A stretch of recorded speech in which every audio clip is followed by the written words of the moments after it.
Hello, gentlemen. Deary me, it has been a while.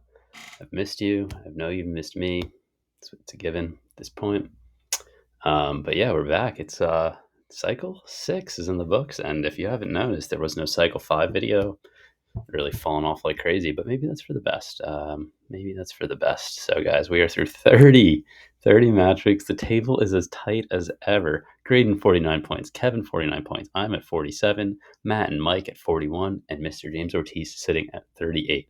Not only is the league title chase just absolutely going to come down to the wire. I mean, yeah, me, Graydon, and Kevin are all within 2 points, but there's 8 weeks to go, and this table's been fluctuating like a madness, like an absolute madness. So no one's out except Ortiz, just because kid doesn't check his lineup and just falls off for weeks at a time every single year.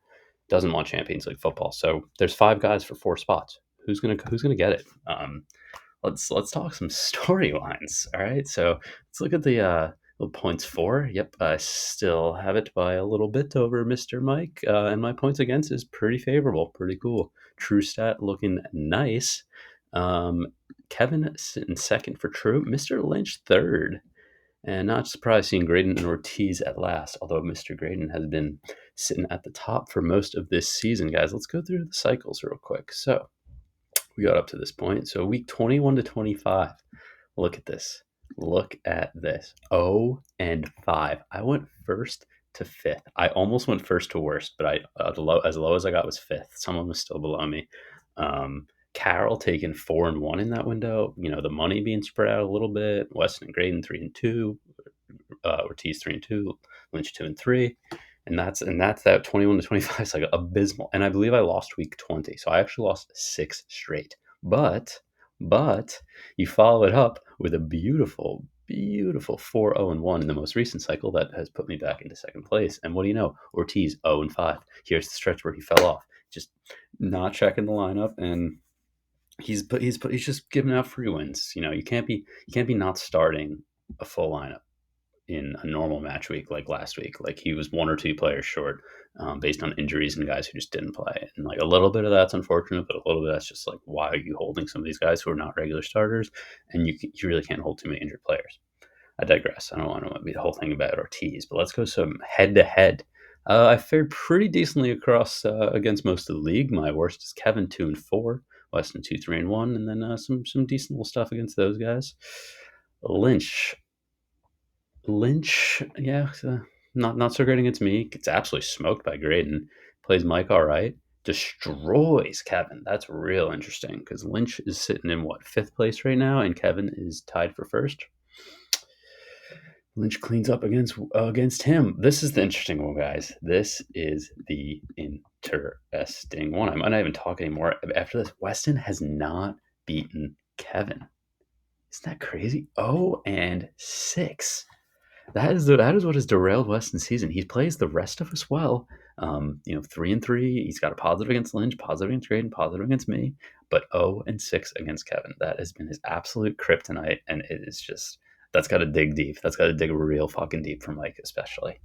And then work our way down. Yeah, I mean, Kevin's like, yeah, shit against Lynch, but he's phenomenal against Mike, decent against me, or good against me, fine against Graydon. But like, this is just so amazing. I love this.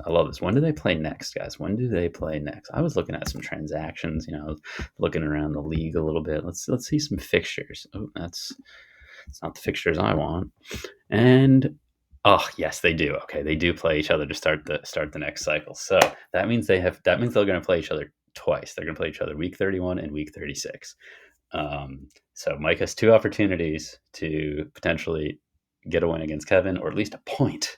And Kevin has 2 opportunities to close out Weston for the season. And if Kevin wins the league like that and goes 8-0 against Weston, fucking hats off to you and fucking Marcus Rashford, who's been carrying him the last 10, 15 weeks at least. But Marcus Rashford set to miss a couple games.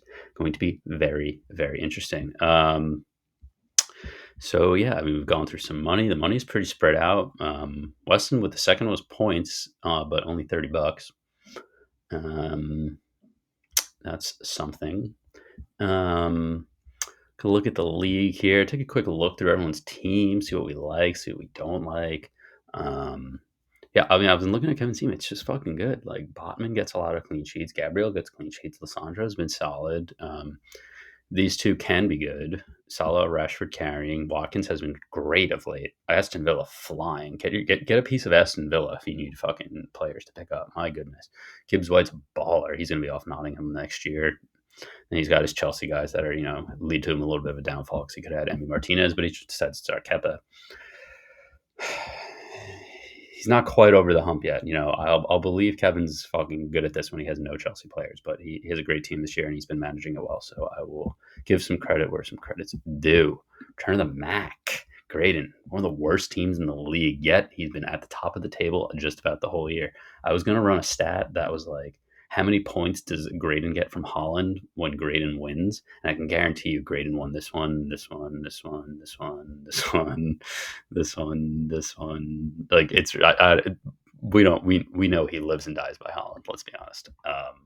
Yeah, McAllister has been good. Højbjerg's been a sneaky little fantasy guy. Bowen definitely not as good as he was last year, but still solid. And then it's kind of a mess. I mean, Foden's been great, but yeah, live or die by Holland. How his team name isn't something to do with Holland is just a massacre. What country is that? I don't know. Use Virgin Islands, maybe? I don't know. Whoa Nelly.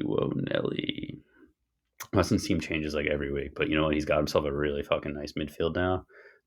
Jesus is back. Jota's stash. I don't really know how much of a fantasy value he has at this point. Decent defense. But yeah, Weston's got a good team. He's on the rise. Lynch and Ortiz, I feel like, well, Ortiz doesn't check his shit sometimes, but like I feel like Lynch's team, like 22 points, so it's obviously recency bias, but like I feel like when Lynch's team fucking hits, it's like fucking awesome. But like when I look at it like this, I'm like, dude, Lynch's team's ass, like so ass. But then like I like click on like all of these guys, and they all have like 120 fantasy points or something like that, all as midfielders, and like you don't think any of them as like studs or anything like that, but they're all good. And Kane's obviously been fucking great. But when he had Saliba and White going, and their fucking Arsenal's getting clean sheets, like Lynch is cleaning up. And he's definitely had some really good weeks because of that. All right, now this fucking clown, 37 this week. Anybody lost? Because he's fucking holding Zaha and Almiron. Okay, Almiron had a fucking hot streak like crazy. I get why you're keeping him. Why do you have two United defenders that don't start? I don't know. And then wasn't there another zero? Oh yeah, Zaha was the other zero. I don't know. I don't know. Why do you have two Liverpool forwards? I don't know. I don't know. One of them hits. Usually one of them hits. But that really shouldn't be how you should be doing this. I digress. I'm not out here giving advice. And then lastly, the boys. Yeah, I mean, I like my team. My forwards are more or less my letdown. I don't know what the fuck Danny Ings is doing out here. Trent. If I put Trent on the bench, he's getting points. If I put Trent in the game, he's getting 0 or 1. And that's that. I don't think I'm going to go through the draft room. The only thing I wanted to look at was 215 for Holland, 198 for Kane. Kane is catching Holland. That's pretty special. Don't look at that 112. Let's not talk about that anymore. Let's not talk about that. Guys, one thing I wanted to end this one with. I don't know how long I've been talking. I've been just fucking rambling at you guys for a couple minutes now. I put together my team of the season prediction. FIFA, the team of the season's coming out soon.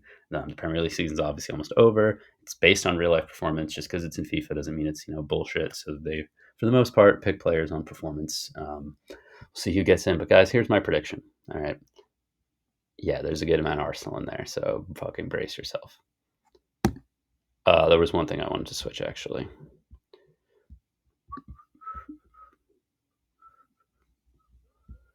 I was thinking about this a lot. All right, so the starters. I think this is the front three. They usually go, oh, my computer is bugging. This is the front three. They usually give three attackers. Obviously, Holland. Rashford's been out of his mind. And then I think it's Saka. I had Martinelli in there originally. He has more goals than Saka right now, but like Saka's just been a fucking phenomenal player for us this season. The eye test, it's going to be. I feel like he'll get picked as a starter. Midfield, KDB. They love a good KDB. Odegaard's been fucking having a season of his career so far, and they fucking love Rodri. He'll get in there. My defense picks, all Newcastle and Arsenal. I think I actually might have had Ruben Diaz as a starter and maybe Shar on the bench, but like Newcastle have like 15 clean sheets or something like that. I don't know how at least two of those three guys don't get in the team this season. And then I picked Gabriel and Ben White as my two other defenders because Arsenal are on top of the league. Those guys have been playing game in, game out. I'd love to give it to Sleeve as well, but his injury of late, and he might be done for the season. Kind of hate that. Kind of hate Rob Holding. But yeah, and then here's some of my bench players / honorable mentions. Martinelli should get in. Diaz will get in. Kane will get in. Tony most likely. Almiron, it's hard because he's missed quite a few games now, but his run was just phenomenal. Like I feel like at the end of the season, stats are still gonna be great. Lissandro, what a fucking rat! But people think he's great. I don't know. I still think he's an okay center back at best, and like I think like he makes all these tackles, and it's just like seems more impressive than it is because he's so fucking short, and it just looks more difficult. But I've probably already went on this rant to you guys all separately at different fucking points, so I don't need to go into it again. He'll get in there. Fucking Salah probably deserves it as like one of the last guys in, honestly.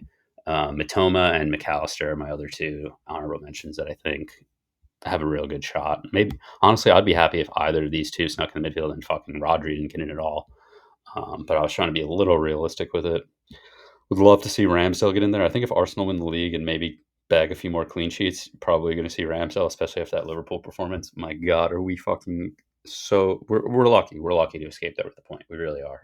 We had the game in hand and we just absolutely fucking blew it. So I don't know if you guys got to watch that, but yeah, Liverpool looked like they were about to implode. They were getting super aggressive, fouling us. Xhaka seemed to get under Trent's skin, but it actually kind of worked the opposite. It kind of just fired them up, and they just fucking were all over us from that point on. Really lucky that Ramsdale had probably like 4 or 5 like fucking unbelievable saves in the last 10 minutes of that game. So if you didn't watch it, it was spectacular. Guys, I don't even know why I'm talking about this or Arsenal or whatever. We got to be talking about EPN. 8 weeks to go. I probably won't do another video until the end. Maybe I'll break one up. I don't know.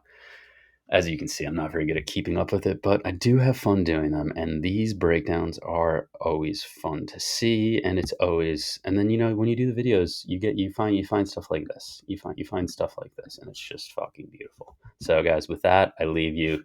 Mike hasn't beat Kevin. Mike plays Kevin this week. Good luck to everyone in the final stretch of the season. And I hope everyone is fucking doing well. Thank you.